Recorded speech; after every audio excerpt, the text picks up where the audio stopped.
اللہ والی نے کہا کہ میں تمہیں 5000 دینار دوں گا، لیکن شرط یہ ہے کہ جو میں کہوں گا وہی تم کرو گی۔ وہ فاحشہ کہنے لگی میں وہی کرتی ہوں جو سامنے والا چاہتا ہے۔ اس کے بعد اس نے کہا چلیے میرے خوابگاہ میں۔ تو اللہ والی نے کہا میں نے تمہیں 1 رات کے لیے خریدا ہے، تمہیں 2 گنی قیمت دی ہے، اسی لیے تمہیں وہی کرنا ہے جو میں چاہوں گا۔ میں تمہارے پیچھے نہیں چلوں گا، بلکہ میں جہاں کہوں گا تم میرے پیچھے پیچھے آؤ گی۔ تو اس عورت نے کہا یہ تو میرا محل ہے، اور آپ کو کیسے پتا کون سی جگہ کہاں ہے؟ تو اللہ والے کہنے لگے کہ مجھے سب پتا ہے۔ فاحشہ عورت بولی اچھا، لگتا ہے آپ بہت بڑے عالم ہیں۔ اللہ والے نے کہا کہ یہی سمجھ لو۔ تو وہ طوائف کہنے لگی عالم اور میرے اس کوٹھے پر؟ اللہ والے نے کہا وہ اللہ جانے کہ میرا ارادہ کیا ہے۔ فاحشہ عورت نے کہا کہ میرے پاس آ کر تو بڑے بڑے عابد و جاہد عالم بھی بہک جاتے ہیں، تو آپ کون سی بڑی چیز ہیں؟ اللہ والے نے کہا کہ مجھے تمہارے ساتھ تمہاری خوابگاہ میں نہیں جانا، اوپر جو کمرہ بنا ہوا ہے جو دوسرے کمروں سے الگ ہے، مجھے وہاں پر جانا ہے۔ تو وہ طوائف کہنے لگی وہاں آپ نہیں جا سکتے۔ اللہ والے نے کہا کہ میں کیوں نہیں جا سکتا؟ بھلا میں نے تمہیں پوری قیمت ادا کی ہے، میں تو اوپر ہی جاؤں گا، تمہیں وہاں آنا پڑے گا۔ پہلے تو وہ طوائف ہچکچا رہی تھی، پھر کہا کہ جیسی آپ کی مرضی، اور مسکرانے لگی۔ اس کے بعد اللہ والے اوپر کی طرف آئے اور طوائف سے کہا دروازہ کھولو۔ تو طوائف کہنے لگی جب یہاں تک آ گئے ہیں، اپنی مرضی ہی کر رہے ہیں، تو دروازہ بھی کھول لیجئے۔ اللہ والے نے دروازے پر ہاتھ رکھا تو وہ کھلتا چلا گیا۔ اب جو دیکھا تو وہ کمرہ خالی تھا، وہاں پر کچھ بھی نہیں تھا۔ طوائف نے کہا دیکھ لیا نا کہ یہاں پر کچھ بھی نہیں ہے، آپ جس کام کے لیے آئے ہیں وہ کام کریں اور یہاں سے جائیں۔ اس کی دخل اندازی پر اللہ والے کو جلال آ گیا۔ اللہ والے نے کہا کہ تمہیں اپنا منہ بند رکھنا پڑے گا۔ اب وہ طوائف تو نہیں جانتی تھی کہ وہ سچ میں ایک درویش انسان ہے، وہ تو سمجھ رہی تھی کہ عام مرد جیسے ہیں جو آتے ہیں اور بہک جاتے ہیں۔ اس نے کہا ارے چھوڑو ان باتوں کو، میں تو آپ کو اس جگہ کی سب سے مہنگی ترین شراب پلاؤں گی۔ تو اللہ والے نے کہا کہ شراب تم مجھے کیا پلاؤ گی، میں تمہارے لیے تحفے کے طور پر ایک چیز لے کر آیا ہوں۔ تم شراب پیتی ہو نا، تو اسی لیے تمہیں پلاؤں گا جس کو تم نے آج تک پیا نہیں ہوگا۔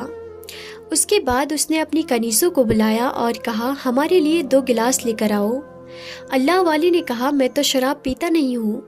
تو طوائف کہنے لگی اتنے امیر رئیس دولت مند انسان ہو اور شراب کو ہاتھ نہیں لگاتے ہو، عجیب بات ہے، طوائف کے محل میں آئے ہو اور یہ کام نہیں کرو گے، ایسا تو نہیں ہو سکتا۔ اللہ والے نے کہا میں نے تم سے کہا ہے نا جو میں کہوں گا وہی کرو گی، جو میں چاہوں گا وہی کرو گی۔ اس نے اللہ والے کی بات مان لی اور کنیز کو حکم دیا کہ ٹھیک ہے 1 گلاس لے کر آؤ، مجھے شراب کی طلب ہو رہی ہے۔ اس کے بعد اللہ والے نے دل میں اللہ تعالیٰ کا ذکر کیا اور وہ جو لے کر آئے تھے اس کے گلاس میں وہ چیز ڈال دی اور کہا کہ اسے پیو۔ اس نے جام کا پیالہ اٹھایا اور پینا شروع کر دیا۔ وہ ایک ہی گھونٹ میں سب پی گئی اور کہا آج آپ نے میرا دل خوش کر دیا، چلیے چلتے ہیں۔ اب گناہوں کی دعوت دینے لگی۔ تو اللہ والے نے کہا ابھی نہیں، میری نماز کا وقت ہو رہا ہے، میں نماز پڑھنا چاہتا ہوں۔ طوائف نے کہا کہ کمال کی بات ہے، ایک تو آپ ایک طوائف زادی کے پاس آتے ہو جس کے پاس اس شہر کے دولت مند آدمی آتے ہیں۔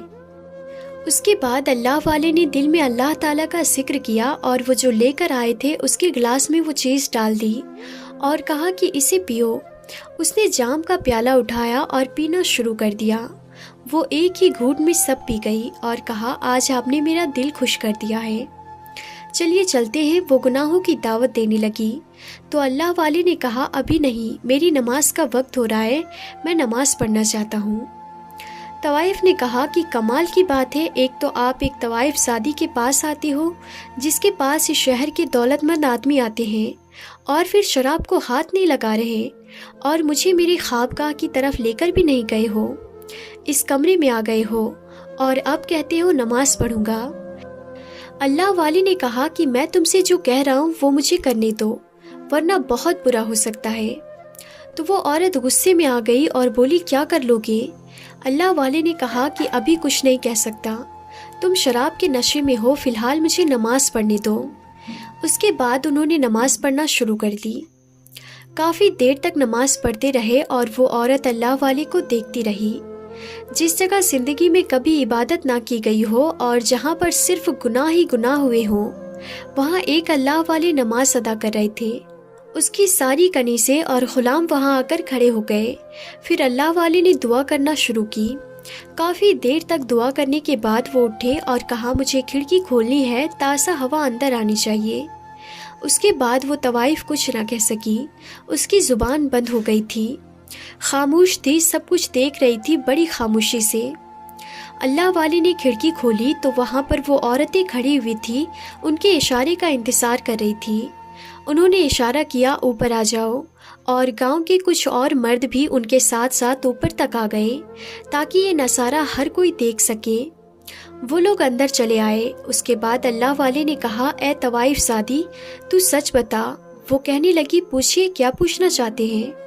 اللہ والے نے کہا، تو مجھے مردوں کا پتہ بتا دے جو تیرے پاس یہاں آتے تھے۔ وہ اس شہر کے امیر ترین آدمی تھے، اور یہ جو عورتیں کھڑی ہیں ان کے وہ شوہر تھے۔ تو طوائف نے کہا کہ ہاں، وہ یہاں ایک رات گناہ کرنے کے لیے آتے تھے، اور کیا فائدہ ان آدمیوں کے بارے میں پوچھنے کا کہ جو اپنی ان عورتوں کو چھوڑ کر میرے پاس آتے تھے۔ اللہ والے نے کہا، وہ ان کا اور اللہ کا معاملہ ہے، انہوں نے گناہ کیا ہے تو ان کو اس کی سزا بھی ملے گی۔ اس نے کہا، سزا ملے یا نہ ملے میں نہیں بتا سکتی۔ وہ کہاں ہے؟ اللہ والے نے کہا، تو مجھے بتائے گی تو فائدے میں رہے گی، ورنہ بہت بڑی سزا ملے گی۔ لیکن وہ طوائف نہیں مانی۔ جب وہ نہیں مانی تو اللہ والے نے کہا، مجھے پتا ہے کہ وہ آدمی کہاں ہے، میں تو صرف تجھے بچانا چاہ رہا تھا، لیکن تو نہیں سدھری۔ اس کے بعد انہوں نے تمام عورتوں کی طرف دیکھا اور کہا کہ تم جاننا چاہتی ہو تمہارے شوہر کہاں ہیں؟ وہ سب عورتیں کہنے لگی، ہاں ہاں بتائیے حضرت، کہاں ہیں؟ اللہ والے نے زور سے کہا، اللہ اکبر، اور ایک بڑا سا پردہ ہٹا ان کی اس آواز پر جو پہلے سے وہاں پر نہیں تھا۔ سب نے اپنی آنکھوں سے دیکھا کہ وہ کمرہ خالی تھا، لیکن اب وہاں پر بڑے بڑے شیشے رکھے ہوئے تھے جن کے اندر عجیب سے جانور موجود تھے۔ وہ جانور شیشے کے برتن سے باہر آنے کے لیے بےتاب تھے، لیکن باہر نہیں آ پا رہے تھے۔ وہ کہنے لگے، اے طوائف زادی، تو نے یہاں ان جانوروں کو کیوں بند کر کے رکھا ہوا ہے؟ ان کو باہر نکالو۔ تو طوائف زادی کہنے لگی، میں انہیں نہیں نکال سکتی، یہ میرے پالتو جانور ہیں۔ اللہ والے نے کہا، ان کو دیکھ کر تو ہرگز نہیں لگ رہا ہے کہ تم نے ان کو پالا ہے، بلکہ تم نے انہیں یہاں قید کیا ہوا ہے۔ دیکھو کتنے زیادہ بےتاب ہیں باہر آنے کے لیے۔ اس کے بعد اللہ والے نے ان تمام عورتوں کی طرف دیکھ کر کہا، جاننا چاہتی ہو شوہروں کے بارے میں؟ تو یہ جو جانور قید ہیں یہی تمہارے شوہر ہیں، اور اس طوائف زادی نے انہیں جانور بنا کر یہاں پر قید کر کے رکھا ہے۔ اس کا مقصد یہی ہے کہ آدمیوں کو یہاں بلا کر ان کو ایسی شراب پلاتی ہے جس سے کوئی بھی انسان جانور بن جاتا ہے، اور آج میں نے وہی چیز اس کو پلائی ہے۔ اس کے بعد وہ طوائف کہنے لگی، کیا مطلب؟ تو کیا میں کوئی جانور بن جاؤں گی؟ اللہ والے کہنے لگے، ہاں، اگر تو توبہ کر لیتی ہے تو نہیں بنے گی، ورنہ میں کچھ نہیں کہہ سکتا۔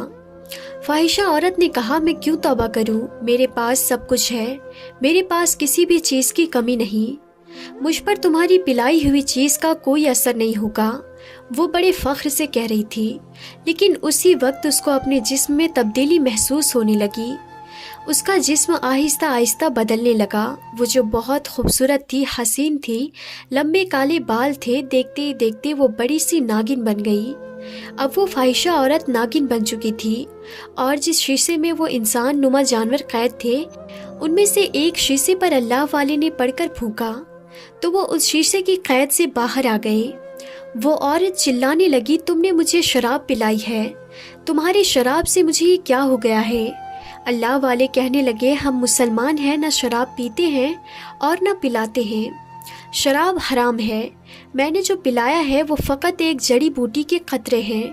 پھر اس کے بعد اللہ والے نے کہا کہ پہلے تو میں انسانوں کو باہر لے کر آؤں گا۔ اللہ والے نے دوسری بوتل نکالی جس کے اندر جڑی بوٹی کے قطرے تھے۔ انہوں نے تمام جانوروں کو تھوڑی تھوڑی جڑی بوٹی کے قطرے پلا دیے۔ دیکھتے ہی دیکھتے وہ لوگ اپنی اصل حالت میں آ گئے۔ وہاں کھڑے سب مرد عورتوں نے نعرے لگانے شروع کر دیے، اللہ اکبر کی صدا سے پورا محل گونج اٹھا۔ وہ آدمی جو جانور بنے ہوئے تھے وہ رونے لگے، معافیا مانگنے لگے۔ طوائف اب شیشے کے برتن میں قید تھی۔ اللہ والے نے کہا، تو نے بہت سے مردوں کو گناہوں کی طرف اکسایا ہے، اور تیری وجہ سے یہ مرد اپنی عورتوں کو چھوڑ کر یہاں آتے تھے، اسی لیے تجھے ہم نے ہمیشہ کے لیے ناگن بنا دیا۔ اس سے پہلے کہ اللہ والے وہاں سے جاتے، طوائف نے کہا، مجھے معاف کر دیں، مجھے پھر سے انسان بنا دے، میں ہمیشہ کے لیے توبہ کرتی ہوں، اور اس طوائف خانے کو میں بند کروا دوں گی۔ میں وعدہ کرتی ہوں، میں شراب کی بوتلیں باہر پھینکوا دوں گی۔ اللہ والے نے کہا، کیا تو سچی توبہ کرتی ہے؟ اس نے کہا، ہاں میں سچی توبہ کرتی ہوں۔ پھر اللہ والے نے اسے وہی جڑی بوٹی پلا دی، اور وہ دیکھتے ہی دیکھتے پھر سے انسان بن گئی۔ تب پھر سے لوگوں نے اللہ اکبر کے نعرے لگائے، اور پھر اس طوائف خانے کو سچ میں بند کروا دیا گیا۔ وہ محل ایک بڑی سی مسجد میں تبدیل کروا دی گئی۔ اس کے بعد وہاں کی امامت اللہ والے نے شروع کر دی، اور لوگ وہاں پر عبادت کے لیے آنے لگے، اور وہ عورت ایک حجرے میں رہنے لگی۔ پھر کبھی اس نے کوئی گناہ کبیرہ نہیں کیا، بلکہ اللہ کی نیک بندی بن گئی۔ سبحان اللہ۔ تو ناظرین، آج کی اس ویڈیو میں تھا بس اتنا ہی۔ ہم پھر ملتے ہیں اگلی نئی ویڈیو میں، تب تک کے لیے خدا حافظ۔